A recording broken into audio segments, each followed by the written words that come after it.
Jai Anilo Premadano Karma Kacho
Planning to give class tonight, usurped his position, which I beg his forgiveness, and request that he should kindly give us a class on Monday morning.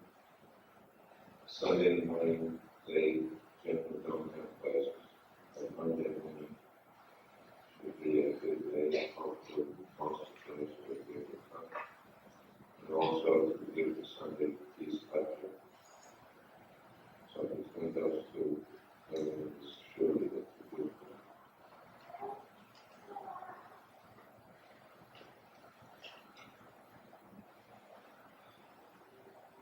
Om Gyan Manandasya Jan Janasavakaya Chatsu Vintam Gyan Tasmai Sri Gurave Namaha Sri Chaitanya Vishnu Stavikam Jivanu Tale Svayam Rupa Dhamaya Dhamati Svayam Namaha Vishnu Dhamaya Krishna Consciousness Vishnu Bhakti Namaste Saraswati Devi you appreciate when you start with the depression, because you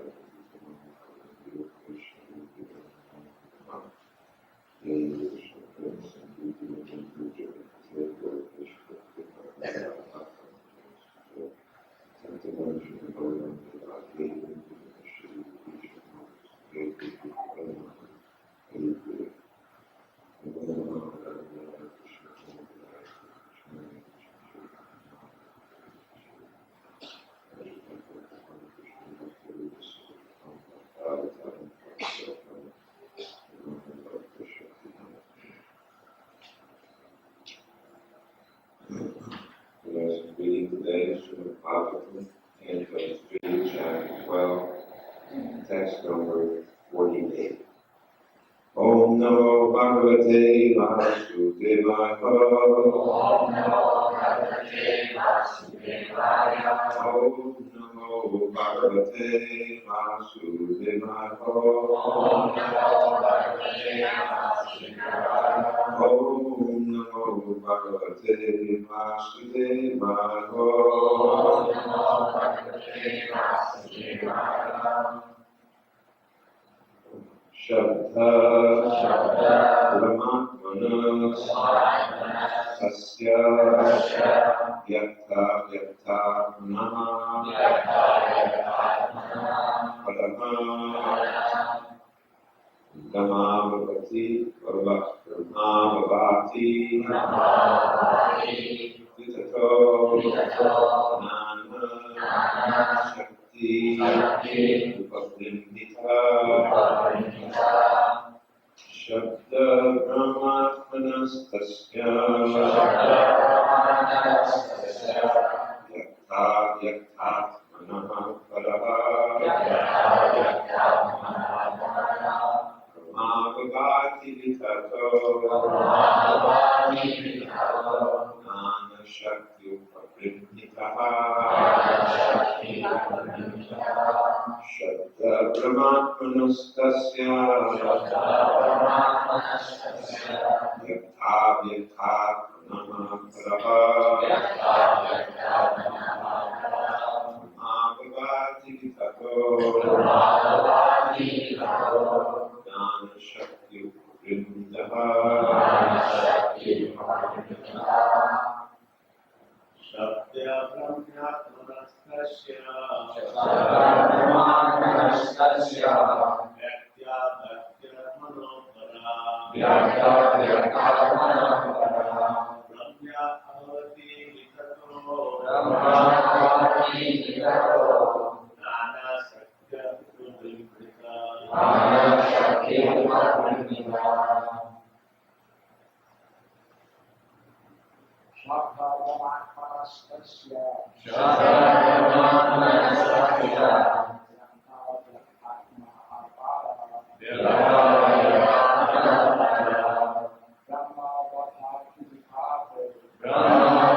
Ways.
Shabda, Brahma, transcendental sound.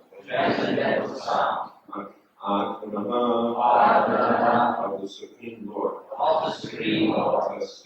Tasya, his. Yakta, manifested. Yakta Atmana, of the unmanifested. Paraha, transcendental. Brahma, the absolute. Avapati, completely manifested. Vitataha, distributing. Nana, multifarious. Shakti, energies. Upagrimhitaha, invested with. Translation and purport by His Divine Grace, Basic Bhaktivedanta Swami Prabhupada. Brahma is the personal representation of the Supreme Personality of Godhead as the source of transcendental sound. and is therefore above the conception of manifested and unmanifested. Brahma is the complete form of the Absolute Truth and is invested with multifarious energies. Purport. The post of Brahma is the highest responsible post within the universe, and it is offered to the most perfect personality of the universe. Sometimes the Supreme Personality of Godhead has to become Brahma when there is no suitable living being to occupy the post. In the material world, Brahma is the complete representation of the Supreme Personality of Godhead. And transcendental sound, pranava, comes from him. He is therefore invested with multifarious energies from which all the demigods, like Indra, Chandra, and Varuna, are manifested. His transcendental value is not to be minimized, even though he exhibited a tendency to enjoy his own daughter. There is a purpose for the exhibition of such a tendency by Brahma, and he is not to be condemned by an ordinary living entity.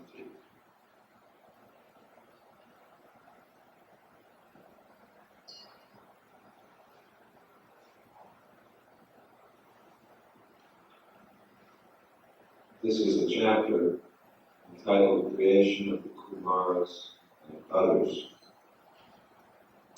Generally, when we speak of the Creator, at least in the West, people have in mind the Supreme Lord. In the Srimad Bhagavatam and in the Vedic literatures, there is a more detailed explanation of creation. Then, for example, in the Bible, there is a more simple explanation about God creating in 6 days, resting on the seventh, and some persons who take things very literally say that the creation took place 6,000 years ago, despite the fact that there are so many archaeological digs in which things much older than 6,000 years have been discovered. Fortunately, the compilers of the Vedic literature, the Vedic literature itself, have a much more detailed view. And so we understand that creation takes place over a long period of time, and took place a very long time ago. In fact, billions, not just millions, but billions of years ago. And that in terms of creation, although it is certainly a very great act to create,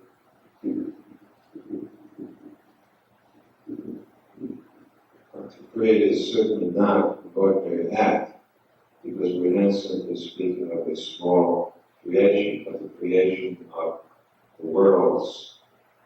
Although that is indeed a very great accomplishment, it still does not tax the limits and the capacity of the Supreme Lord. In fact, for the purpose of creation, the Lord empowers a representative, and that is the person whom this verse is describing. His name is Brahma. He's not an ordinary person. He's not an ordinary living entity. He has 4 heads. And at least no person on this planet has 4 heads. And he has 4 heads because his job requires him to see simultaneously in 4 directions. In other words, his vision has to be so all-encompassing that there's nothing which he cannot see. And beyond this point, not only is there nothing that he cannot see, but practically there is almost nothing that he is unable to do. And so it is said that from his energies, come all the great demigods, like Indra, Chandra, and Varuna.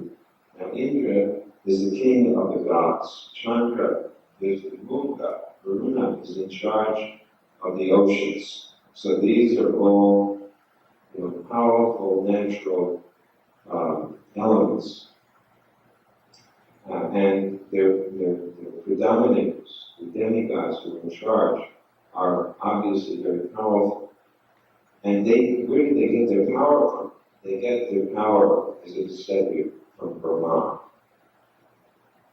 So, we're not speaking of an ordinary person when we speak of Brahma.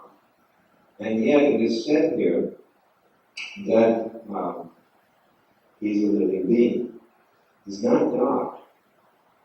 So he's not God. So there must be some difference between Brahma and the Supreme Godhead. And that question actually was posed to Brahma by his son Narada. Narada Muni, the son of Brahma, once questioned his father whether there was anyone greater than he.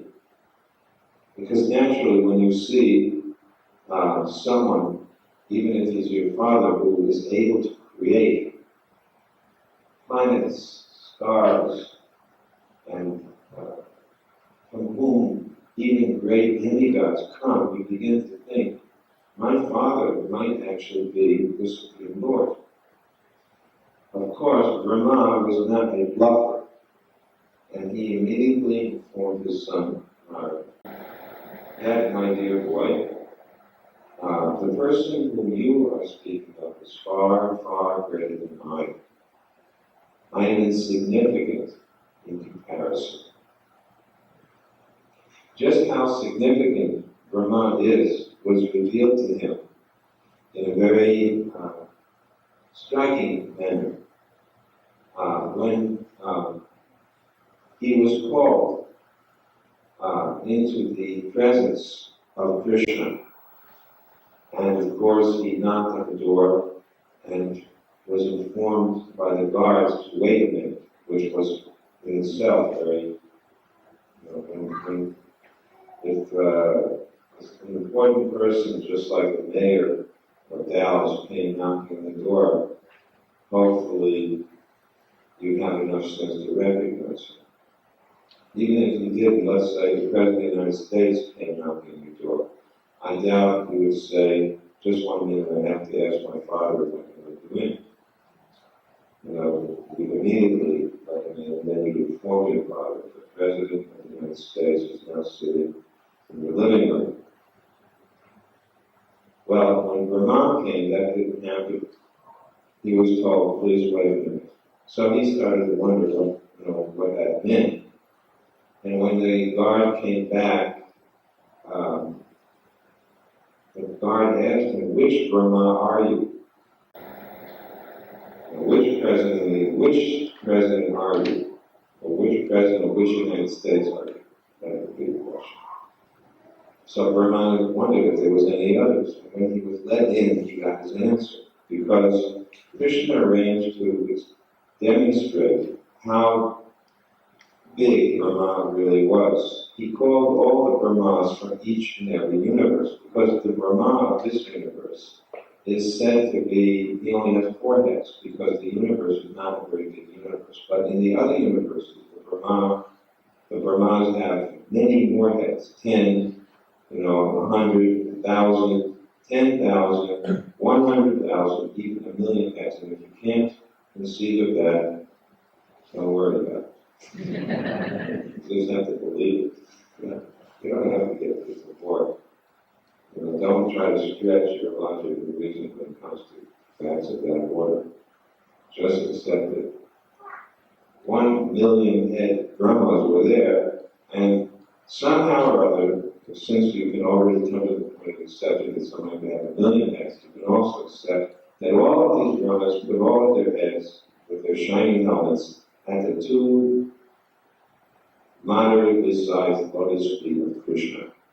That's also inconceivable. How do they do that? And I never could imagine how anybody could get all one of these million heads down and around simultaneously, and all of them fit onto the lotus feet of Krishna. But it happened. And so our Brahma felt himself to be as insignificant as a tiny ant. Therefore, when his son Narada inquired of him, "Are you the Supreme Lord?" he simply laughed, because he could remember this incident very well, and he knew very well how it went.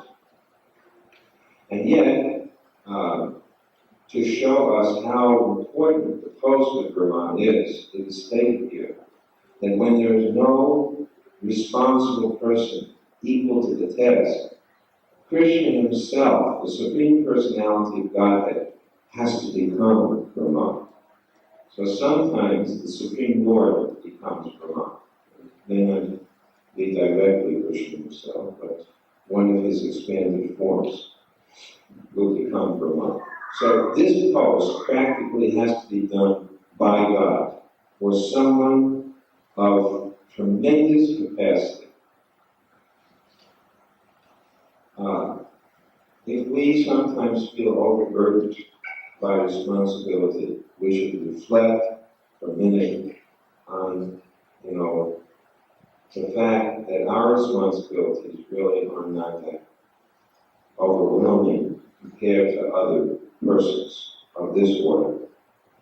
I mean, we're talking here about a person with a soul like our soul. It's not bigger, it's not more complex. In other words, each and every one of us may someday occupy the post of Brahma, or we may have occupied the post of Brahma. Just imagine that. In fact, it is said like that. Right? That when coming into this world, one may become a Brahma, and then gradually fall down into various positions. So, perhaps we may have a few Brahmas sitting in this very room, former Brahmas. That's why it gets very stuffy here.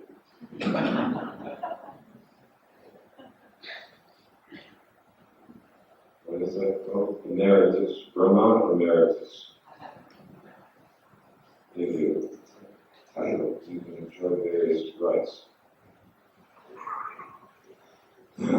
But this position of Brahma is in some ways not very desirable. Although the position is one of great worthy of great reverence, we learn from Srila Sanatana Goswami in his Brihad Bhagavatamrita that there are some shortcomings to this position. For one thing, if you get born as a Brahma, you have to live for the entire duration of the life of the universe, which means how long? 311 trillion, 40 billion years. So if you feel like you're getting old, you can just stretch your mind a little bit and understand. Now, the problem is, for most people, they say, great, that's just what I want, a long life. But the point about Brahma is that he is a devotee of the Lord. And as a devotee of the Lord, he is focused on wanting to do devotional service to the Supreme Lord. But there are many, many things which he has to do, some of which are even extremely difficult. For example, it is mentioned here that one thing that happened to Brahma is that he became attracted to his daughter. Now, in today's world, to be attracted to one's daughter is still not considered to be a very good act. In fact, I'm sure that there are legal recourses that daughters have if the fathers went too far, which shows that there is still some morality left in the world today. But, give time a chance, and I'm sure in 50 years or 100 years from now, the laws will probably be changed, at least the man-made laws. The Manu's laws, the Manu Samhita, those laws will not change.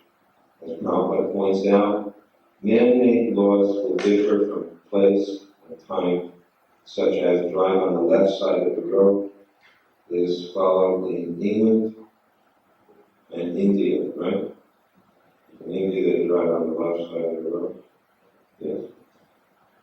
And in America they drive on the right side of the road. So these are relative laws. But in the Manu Samhita we have laws which are irrevocable. They are laws meant to govern human society. Unfortunately, they are not being adhered to any longer because the people of the world no longer follow strictly the laws of God. And thus they deviate.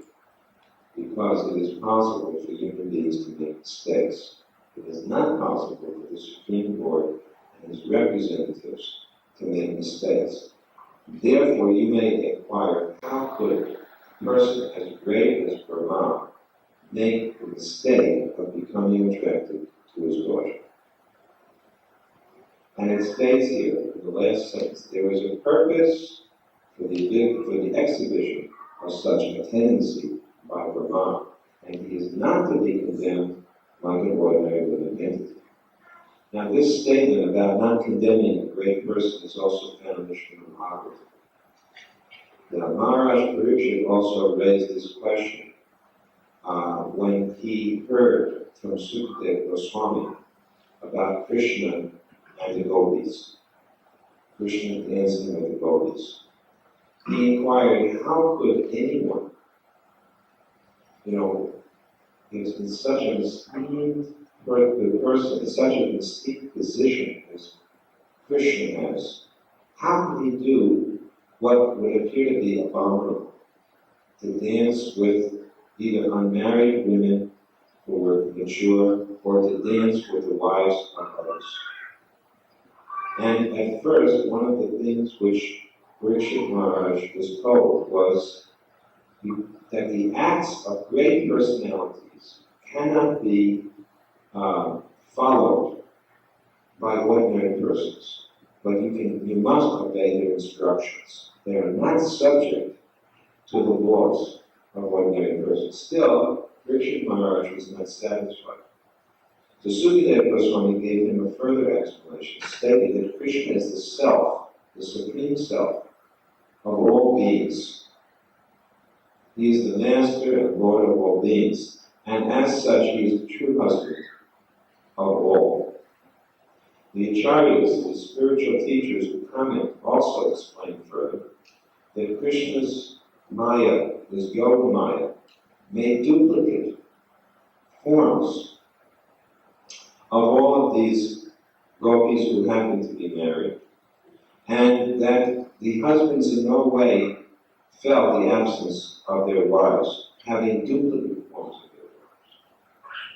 In any case, the Bhagavatam goes to great length to protect Krishna from any blemish. And the same is done here in the case of Brahma. What was the purpose for this tendency? What benefit did it serve? You can say it would have been better had Brahma never been attached to his daughter. Not so. One of the benefits is that we see how powerful lust is. That if such a wise, responsible personality can be overwhelmed by lust, and mind you, he did not finally do anything with his daughter. It is said, that it came into his mind, and I believe it may be said that he chased after her, but nothing beyond that happened.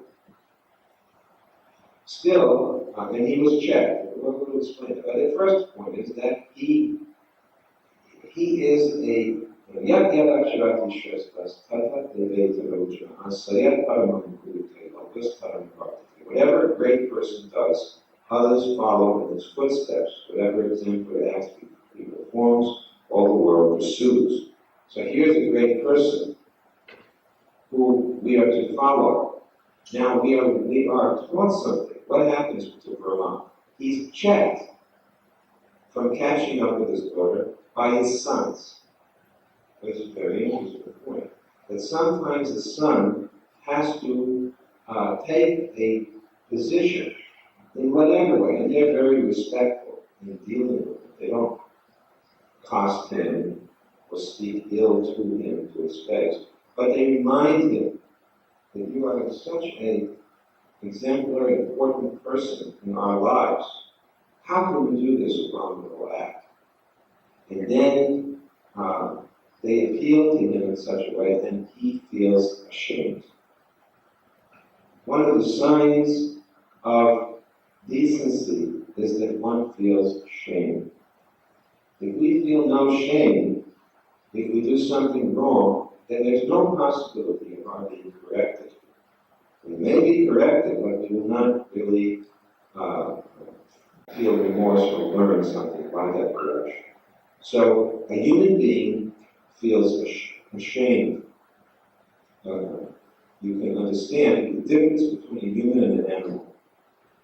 A dog may chase after its puppy. Let's say a male dog might chase after its puppy, female puppy, and not feel any shame in uniting with that puppy, and do it right on the street. Because it's an animal. The dog is an animal, not a human being. So it doesn't feel any shame in such an act. Nor is there anything sinful for such an animal.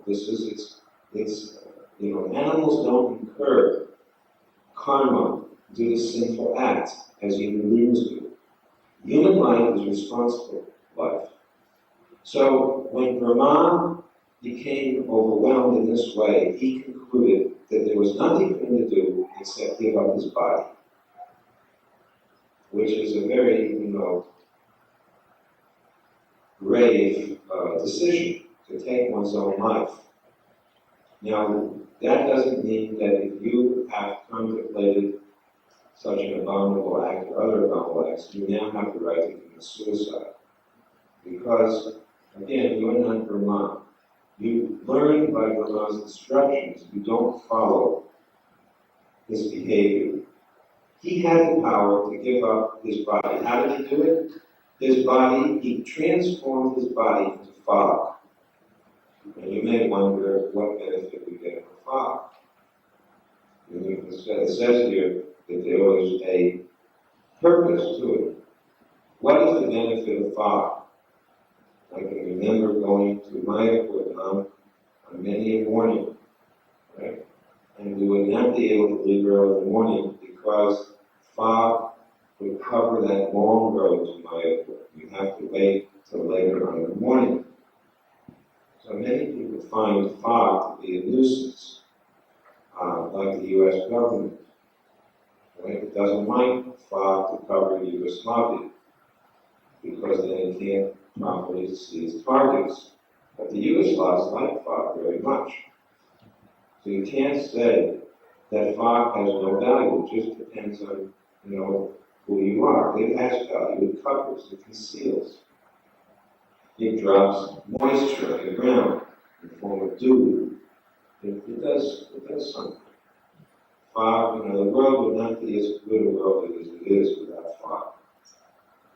So Brahma transformed his body into fog, and he took on another body. He has that ability. So if you commit suicide, there's no guarantee that you can get another body. In fact, it is said suicide victims become what?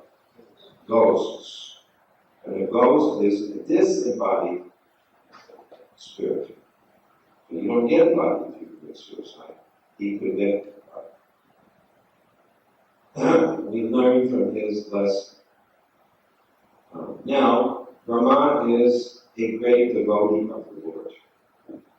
And in our value, according to our value system, to be a great devotee of the Lord means to be a great devotee of Sri Sri Radha Krishna, be a great devotee of Sri Chaitanya Mahaprabhu. And we can be happy in knowing who Brahma is within Mahaprabhu's pastimes. Does anybody know? Haridas Thakur. Brahma Haridas, sometimes he is referred to. Very interesting, the position that Brahma took in the pastimes of Haridas, of Chaitanya Mahaprabhu. From the most noble position, the self-born, Brahma, right? He's born from the navel of Vishnu without the help of a mother. Very astonishing. From that position, the next position is he takes birth in the family of a Muslim. Now, this is not a derogatory statement against Muslims, because if you can have Haridas Thakur in your lineage, there you are. You have the most glorified devotee of the Lord being born as a Muslim. That glorifies the Muslim. But it also informs us of something, because in those days, the Muslims were following their own codes, but they certainly did not follow the codes of Hindu and Vaishnava Dharma. And yet Haridas manifested very extraordinary behavior, in the sense that he was so much attached to chanting the holy names of the Lord, that even when the Muslim leaders ruled that if you continue chanting, you will be killed, he said, I can't. Well, he said, then you will have to kill me, because although I will agree with you not to chant, my tongue does not agree. And I have no control over my tongue. And they actually attempted to kill him. They beat him, whipped him. In how many marketplaces? Sometimes we hear 23, but 22 is the authoritative number. 20 in Chaitanya Bhagavat. 22 marketplaces. He was beaten, and whipped. So much so that it says that on the second or third marketplace, it would have been enough to kill an ordinary person. Haridas was not ordinary. In fact, the guards who were beating and whipping him gradually realized that they were dealing with a great saint. And they said, finally, they appealed to him. They begged forgiveness. They said, sir, we don't know what to do, because if you don't die, we're going to be put to death by our, leaders. So Haridas said, I don't want to cause you any problem. And he immediately fell over as if dead. And his body became so heavy that they could not lift him. Finally, with many, many people, they lifted his body, and they decided, this may be a Muslim, but the ruler said, we're not going to bury him, because if you don't bury a Muslim, you can't go to heaven. So they thought, we'll just throw him in the Ganges, give him a low-class burial. Of course, for the Hindus, to be put in the Ganges is the highest. And for Haridas, it was a bath, because he wasn't dead. He got submerged in the Ganga, went below, and after floating downstream, he came out with full consciousness, and his tongue was vibrating like anything, the holy names of the Lord. And when the Muslim leaders saw him alive after all of this, then they understood who they were dealing with. So Sri Chaitanya Mahaprabhu gave Haridas the title Nam Acharya. And it's very appropriate, because here it says that Brahma is the complete representation of the Supreme Personality of Godhead, and transcendental sound, pranav, comes from him. So the origin of all transcendental sound for us is Krishna. It is said that Brahma, in his forehead form, was initiated by the sound of Krishna's flute.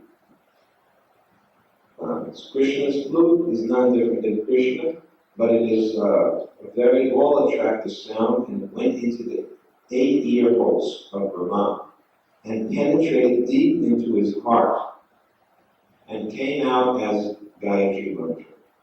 So, Pranam and Gayatri are issuing from Brahma, transcendental sound. And the holy name is issuing. Brahma, as Haridas, when he became Haridas Thakur, he chanted 3 lakhs of Krishna's name every day. And there are so many stories which most of you have heard of the glories of Haridas Thakur and how he would chant and face all difficulty. I told you one, there were many others. In any case, this is his pastime with Chaitanya Mahaprabhu. Similarly, 5,000 years ago, when Krishna descended, Brahma also played important parts in Krishna Lila. He is a great devotee of Radha and Krishna, and so he prayed to be able to take part in the pastimes of Krishna, for which he was blessed to become the hill upon which Srimati Radharani dwells, Varshana. This Varshana Dham, if you go to Varshana, you will see that it has 4 peaks. And these 4 peaks each represent the heads of the 4-headed Brahma. So Brahma, it's hard to calculate the fortune of Brahma because he had the lotus footprints of Srimati Radharani and all of her associates constantly decorating his body. You see the confirmation. It certainly was a great fortune for him to get the dust of lotus feet of the gopis and to see constantly the pastimes of Radha Krishna enacted on his body. What a fortune. And still, he also had another opportunity in Brahma Vimohan Lila. He, while taking on the form of Varshana, he kept his 4-headed form as the universal creator and took part in Krishna's Lila, seeing Krishna playing with the cows. You can see that with his cowherd friends, he was sitting taking lunch, as it is shown in that painting, and to the top right hand, is it right? Is that where it? Top left hand, yes.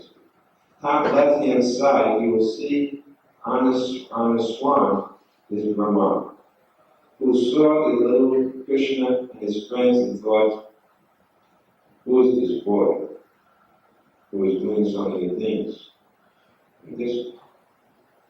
Who could this be? So he played a trick on Krishna just to really demonstrate to himself who Krishna really was. He stole the cows, he stole the calves, he stole the cowherd boys, not the cows, the calves and the cowherd boys, put them in a cave for 1 year of our time, a moment of his. And of course we know that Krishna is trickier than anyone, and Krishna taught Brahma a lesson. While all the calves and his friends were locked away, Krishna, being the Supreme Lord, made a set of duplicate friends for himself to play with, and made a set of duplicate calves, exactly like the originals. And for 1 year, he manifested all of these forms, causing great love to come in the hearts of the fathers and mothers of these boys, and in the mother cows of these calves. Of course, the loving was increased for their own sons and calves, because their sons and calves were none other than Krishna himself.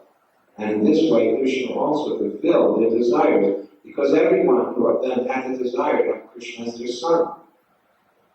So Krishna fulfilled so many purposes, and gradually, when Brahma came back to see what Krishna was doing all alone, he found he wasn't all alone. And then he got a great realization that this Krishna, as Krishna showed, suddenly he transformed all those boys and all those calves into 4-handed Narayan forms. And he demonstrated that he himself was the unlimited Vishnu from whom Brahma was born. And then Brahma came and offered prayers. You are indeed that Vishnu. You are the four-armed Narayan. There is nothing that you cannot do. You are the Supreme Lord. And in this way, he paid obeisance to Krishna. So he is very important for us, Brahma. I think we can take inspiration. One of the most inspiring parts of the Bhagavatam, in a very practical sense, is Brahma's prayer to Krishna for protection in the act of creation. And I think this is something that is helpful to all of us. Each one of us has to perform our duties in various ways. And one of our greatest fears is that we will be entangled in the network of action and reaction, and become forgetful of Krishna while doing our work. And Brahma himself had this doubt and fear, and so he prayed to Krishna for the benediction that if you wish for me to do this duty, then at least guarantee me that I will not be forgetful of you. And Krishna gave Brahma and all of those who follow the teachings of Brahma the following benediction, that you will never be entangled by action and reaction, and you will always be able to remember me. I promise you this. So this is important, very important for each and every one of us, that we should not be afraid of engaging in devotional service within this world, fearing that by doing so, we will lose our Krishna consciousness. If we follow the exemplary behavior of Brahma, that is to say, if we have our sadhana which we uphold, then despite any activities that we may perform, we will not be forgetful of Krishna. So there is no end to the benefit we derive from the example and the teachings of Brahma. So we will stop here and give a chance if anyone has any questions.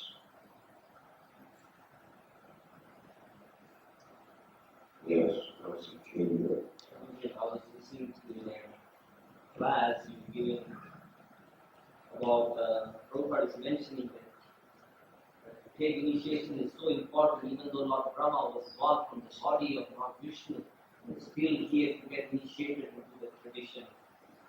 So yeah. it's a very nice example even Lord Brahma. Yes.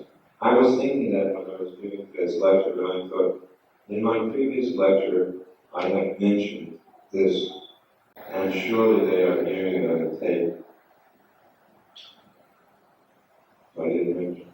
But now that I've mentioned it, and I will repeat it on the microphone for everybody to benefit. That, I didn't think that everybody was listening to the tape, but I was thinking I should mention this before, should I say it? But I will say it another week. That Brahma, I said, was born, self-born from Vishnu without the help of a mother. And even though he had such an elevated birth, he still had to be initiated. And not just once initiated, he got twice initiated. First, he got initiated by divine Saraswati. You may say, how's that possible? Who's the wife of Brahma? Saraswati. What is divine Saraswati? Divine Saraswati is Brahma's mother. That means he's Narayan's consort. This is not Brahma's consort, it's Narayan's consort. Initiated, this isn't Brahma Samhita. You'll find he initiated Brahma in the mantra, which is given to us in Gayatri. Krishna, Govindai, Govindai, etc. He gave that initiation. Then Brahma was second initiated in Kama Gayatri by Krishna. By hearing the flute sound of Krishna, he got the second Gayatri mantra. So he was given two initiations. So if such a person, that means to say, if someone says, I don't need initiation, well, certainly Brahma could have made that claim, saying, look, I'm Vishnu's son. You know, I don't need it. I'm Vishnu's son. Who needs initiation for Vishnu's son? He did. So people should get initiated. First initiated and second initiated. That's important. Okay. Two more questions. Dharma Das. If some devotees sitting here may have Lord Brahma, does that mean that these same pastimes don't happen to some Brahmas don't take away this pastimes? You mean, in other words, you're trying to hope that maybe you are our guest. I think you just get it directly. Not every Brahma becomes Haridas Thakur because Lord Chaitanya does not come all the time.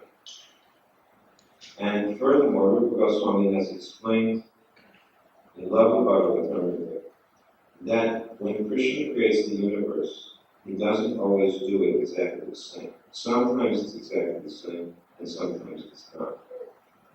So, no, it would be better for you not to think that you are Haridas Thakur.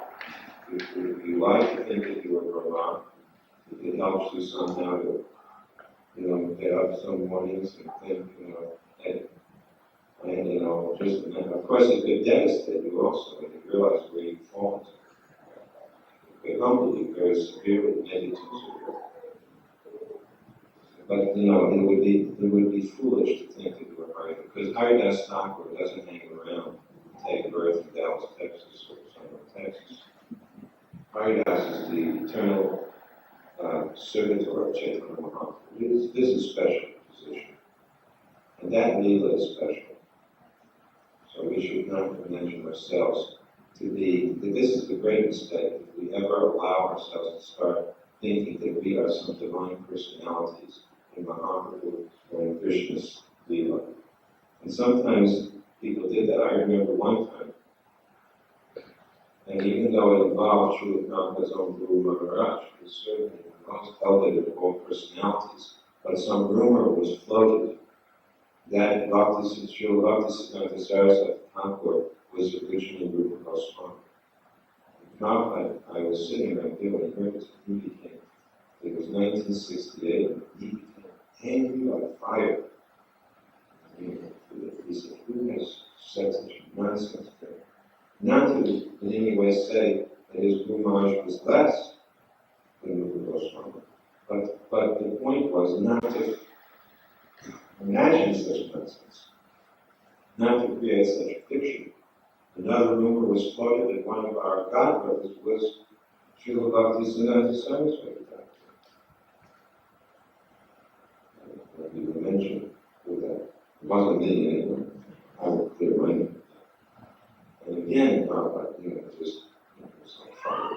So we should not make believe that, we are some kind of divine personalities. That is not our system. That is not our system. That we are, told such a thing or imagine such a thing. We retain our very humble position as servitors. We see ourselves as servants of our spiritual master, and ultimately of Lord Chaitanya and Krishna, and at the proper time, when we are sufficiently purified and realized, then that will be revealed. That our identity will be revealed. We don't have to imagine, that I was this or that, as one of our godbrothers in the early days imagined that he was a peacock. And he strutted around in the room practicing as a peacock, thinking he was a peacock in Krishna's pastimes. And behind closed doors he was, dancing like a peacock. You can become a peacock in Texas. Not in Krishna Lila. Don't try to do such a foolish thing. Just try to be a good human being. One last question. What is the reason for initiation? What is the reason for initiation? Yeah. Initiation means that act by which you become closer to Guru. And you may say, well, why not we act, I wish you become closer to Krishna. And it says, initiation, Upaniyam, means to come closer to Guru. Why is that important? Because the Guru will bring you closer to Krishna. In other words, how do you become dear to someone? By becoming dear to someone who is dear to them. As Prabhupada gives the example, how do you get an appointment with the President of the United States? Through his secretary. You don't just dial up. I don't even know what his name. I don't think you can dial. I'm sure you can't dial into his office. You probably can't even get to his secretary. If you can get to the secretary's secretary, and through satisfying these persons, you may get to meet President. Let's say you wanted to. But in any case, if you want to get to meet Krishna, you must go through the chain of the cyclic representatives, which means the Guru, who is before us, in the world today. I don't need to say it this way, before you now. So gurus are present who take a guru who is in a chain of cyclic succession. He connects you with his guru, he connects you with his guru, and gradually you are connected to Krishna. And the experience, however, is direct. If you think, well, gee, that sounds like a lot of links between me and Krishna. No. Like a telescope, the more sections that are there, the closer the image comes. You should never think that being surrendered to Guru means somehow I will not get to Krishna. It will bring you more quickly to Krishna. All right, with that, we will close today's lecture. We thank you very much for your kindness in coming, patience in hearing. Hare Krishna. Remember to attend tomorrow evening's lecture of Holiness Krishna Goswami and Monday morning's class as well. Prabhupada ki jai. More Bhaktivedanta ki jai.